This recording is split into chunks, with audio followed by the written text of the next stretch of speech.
মনে করো কি আছে, দেখো জিন কোথায় থাকে এটা আমি তোমাদেরকে বোঝাই, মানে স্পেসিফিক ভাবে। আমার একটা বডি, এই পিছনে কথা বলো না, আমার একটা বডি, মনে করো আমার বডিকে যদি আমি আলাদা আলাদা করতে চাই বা কিছু উপভাগে ভাগ করতে চাই, তাহলে আমার বডিকে কিভাবে ভাগ করা যাবে? আমার বডিকে ভাগ করলে কি পাওয়া যাবে? কিছু তন্ত্র পাওয়া যাবে। কি পাওয়া যাবে? তন্ত্র। যেমন পরিপাক তন্ত্র, তন্ত্র পাওয়া যাবে, বুঝাইতে পারছি? বা সিস্টেম পাওয়া যাবে, ইংলিশে লিখলাম সিস্টেম, সিস্টেম বা তন্ত্র। বুঝছো আমার কথা? যেমন পরিপাক তন্ত্র, রেচন তন্ত্র, শ্বসন তন্ত্র, স্নায়ুতন্ত্র, জননতন্ত্র, প্রজনন তন্ত্র ইত্যাদি ইত্যাদি। ঠিক আছে? আবার একটা সিস্টেমের ভিতরে কি থাকে? অঙ্গ থাকে। একটা সিস্টেমের ভিতরে কি থাকে? অঙ্গ থাকতেছে। যেমন পরিপাক তন্ত্রের ভিতরে আমাদের কি কি অঙ্গ আছে?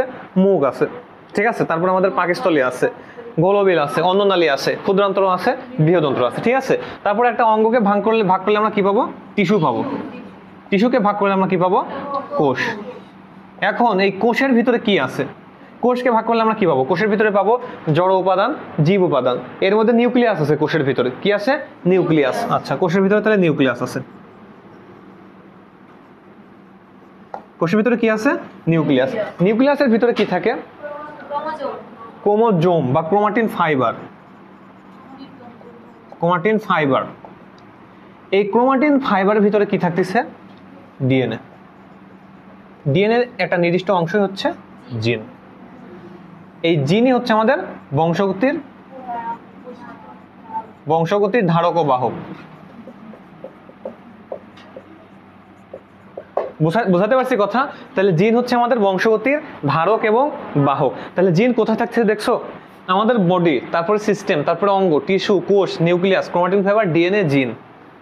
ঠিক আছে? মনে থাকবে তো? আর জিন তোমার হচ্ছে লোকাস নামক একটা জায়গা আছে। লোকাসটা কি?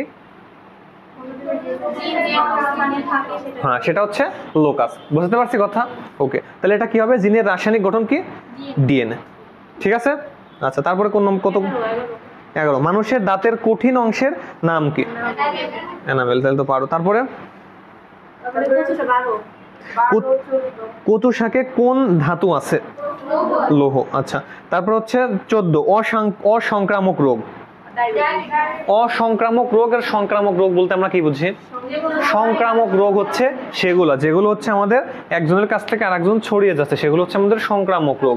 আর অসংক্রামক রোগ হচ্ছে যেগুলো এক জায়গা থেকে আরেক জায়গায় ছড়ায় না, সেগুলো হচ্ছে আমাদের অসংক্রামক রোগ। বুঝতে পারছি? তাহলে সংক্রামক রোগের কি উদাহরণ হতে পারে? তারপর যেমন আমাদের এই তোমার হচ্ছে রিসেন্ট যে প্যান্ডেমিকটা ছিল, সেটা হচ্ছে আমাদের করোনা। তাহলে এটা কি হতে পারে? সংক্রামক রোগ। আর অসংক্রামক রোগ হচ্ছে যেটা আমাদের বডি থেকে ছড়ায় না। ঠিক আছে? আচ্ছা, তাহলে এটা কি হবে? হ্যাঁ, ডায়াবেটিস। বুঝাতে পারছি কথা? গুটি বসন্ত। ঠিক আছে? গুটি বসন্ত কিন্তু সংক্রামক রোগ। বুঝছো আমার কথা? আচ্ছা, ঠিক আছে। তারপরে কি আছে? হৃৎপিণ্ডের আবৃতকারী পর্দার নাম। এটা তো পারো। হৃৎপিণ্ডের আবরণকারী পর্দার নাম হচ্ছে পেরিকার্ডিয়াম। আচ্ছা, এখান থেকে আরো কিছু জিনিস জানো, সেটা হচ্ছে ফুসফুসের আবরণের নাম কি?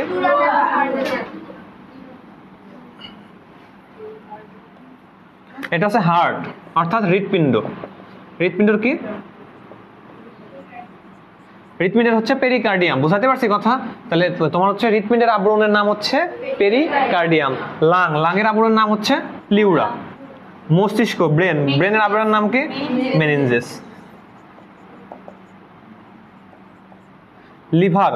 লিভারের আবরণের নাম কি? Glisson's capsule. বুঝাতে পারছি কথা? হ্যাঁ। আর বোনসের আবরণের নাম কি?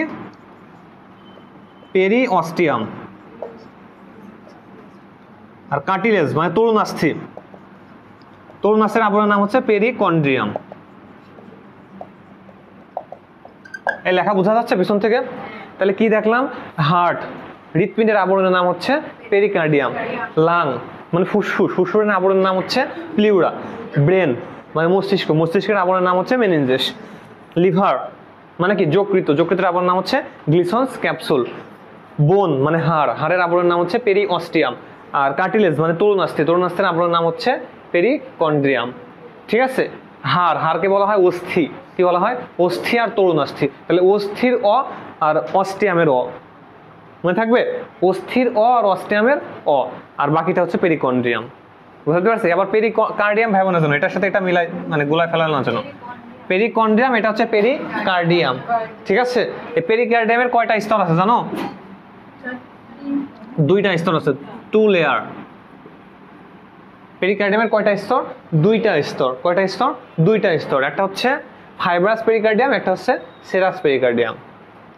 কি কি? একটা হচ্ছে ফাইব্রাস আর একটা হচ্ছে সেরাস। বুঝাতে পারছি কথা? ফাইব্রাস আর হচ্ছে সেরাস। এই সেরাসের আবার দুইটা স্তর, এটা এমনি একটু জেনে রাখো।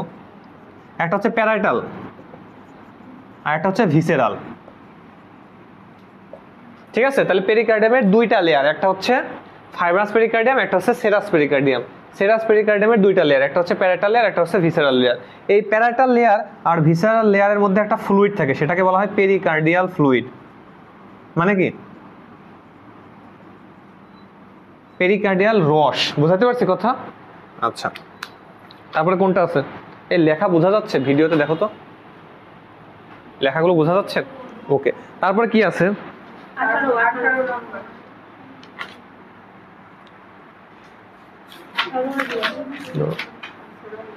আচ্ছা, তেঁতুলে কোন অ্যাসিড থাকে? এটা তো সহজ। তেঁতুলে কোন অ্যাসিড থাকে? Tartaric acid. লেবুতে কোন অ্যাসিড থাকে? Citric acid. চায়ে কোন অ্যাসিড থাকে? ঠিক আছে, তাহলে তো পারো। 20 নম্বরে। দাও দেখতেছি। পিঁপড়াতে কোন অ্যাসিড থাকে?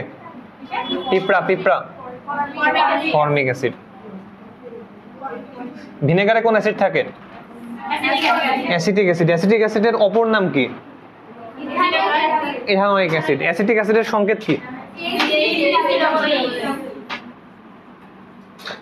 CH3COOH। এটা কি? ইথানলের ইথানোয়িক অ্যাসিডের 6 থেকে 10% জলীয় দ্রবণকে বলা হয় ভিনেগার, ঠিক আছে? তারপরে কোনটা আছে? বুঝে না কত? নিচের কোনটি ম্যাক্রোনিউট্রিয়েন্ট? আচ্ছা, এটা একটু ভালো করে বলি, ঠিক আছে? ম্যাক্রোনিউট্রিয়েন্ট আর মাইক্রোনিউট্রিয়েন্ট। ম্যাক্রোনিউট্রিয়েন্ট কি জিনিস?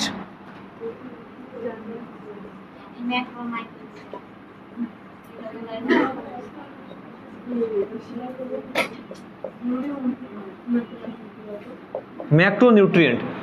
ম্যাক্রোনিউট্রিয়েন্ট যে কি জিনিস? আমাদের উদ্ভিদের বৃদ্ধির জন্য বা প্রাণীর বৃদ্ধির জন্য দুই ধরনের নিউট্রিয়েন্ট দরকার। কয় ধরনের? দুই ধরনের। একটা হচ্ছে ম্যাক্রোনিউট্রিয়েন্ট আর একটা হচ্ছে মাইক্রোনিউট্রিয়েন্ট। একটা হচ্ছে ম্যাক্রোনিউট্রিয়েন্ট আর একটা হচ্ছে মাইক্রোনিউট্রিয়েন্ট। ম্যাক্রো মানে কি? ম্যাক্রো বলতে আমরা কি বুঝি? অনেক বেশি, ঠিক আছে? আর মাইক্রো মানে কি? ছোট, ক্ষুদ্র। মাইক্রোমিটার, ক্ষুদ্র। তাহলে ম্যাক্রোনিউট্রিয়েন্ট কারা? অনেক বেশি যেই উপাদানগুলো বা যেই উপাদানগুলো আমাদের উদ্ভিদের বৃদ্ধির জন্য অত্যাবশ্যকীয় এবং যেটা ছাড়া উদ্ভিদের বিভিন্ন ধরনের রোগ সৃষ্টি হয় বা উদ্ভিদ বাঁচতে পারে না, সেগুলো হচ্ছে আমাদের ম্যাক্রোনিউট্রিয়েন্ট। বুঝতে পারছি? আর মাইক্রোনিউট্রিয়েন্ট কারা? যেটা উদ্ভিদের জন্য প্রয়োজনীয় কিন্তু সেটা না থাকলে যে সে বাঁচতে পারবে না এমন কোনো কথা নাই, ঠিক আছে? তাহলে আমাদের মোট উপাদান হচ্ছে 16টা। কয়টা? 16টা। ম্যাক্রোনিউট্রিয়েন্ট আছে হচ্ছে 10টা। কয়টা আছে? 10টা। এটার একটা মনে রাখার একটা নিয়ম আছে, বুঝছো আমার কথা? মনে রাখার একটা কি আছে? নিয়ম আছে। যেমন MGK, cafe for nice chops. বুঝাতে পারছি? ম্যাক্রোনিউট্রিয়েন্ট মনে রাখার এই একটা নিয়ম আছে যে MGK, cafe for nice chops.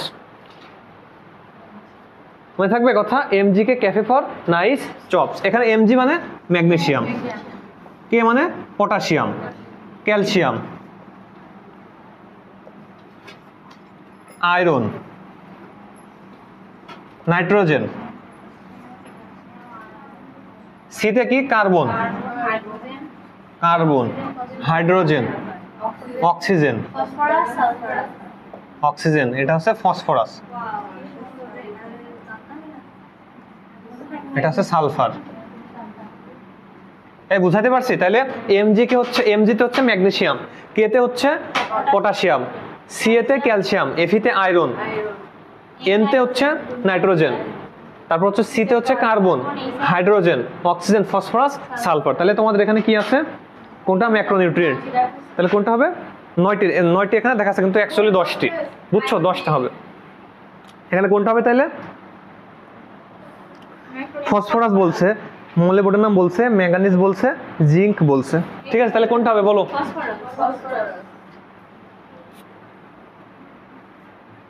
আচ্ছা, তাহলে কোনটা হবে? ফসফরাস। মনে থাকবে? ঠিক আছে, মনে রাখবে সবটা। আচ্ছা, এগুলো বাদে যেগুলো আছে সেগুলো হচ্ছে মাইক্রোনিউট্রিয়েন্ট। ঠিক আছে, এগুলো বাদে যেগুলো আছে সেগুলো হচ্ছে মাইক্রোনিউট্রিয়েন্ট, যেমন জিঙ্ক, ঠিক আছে, কপার, ক্লোরিন, মোলিবডেনাম ইত্যাদি ইত্যাদি ইত্যাদি। ঠিক আছে, তারপরে কত নম্বর? 20। কোন উৎসেচক আমিষ জাতীয় খাদ্য পরিপাক করে? তাহলে আমিষ জাতীয় খাদ্য পরিপাক করে হচ্ছে কারা?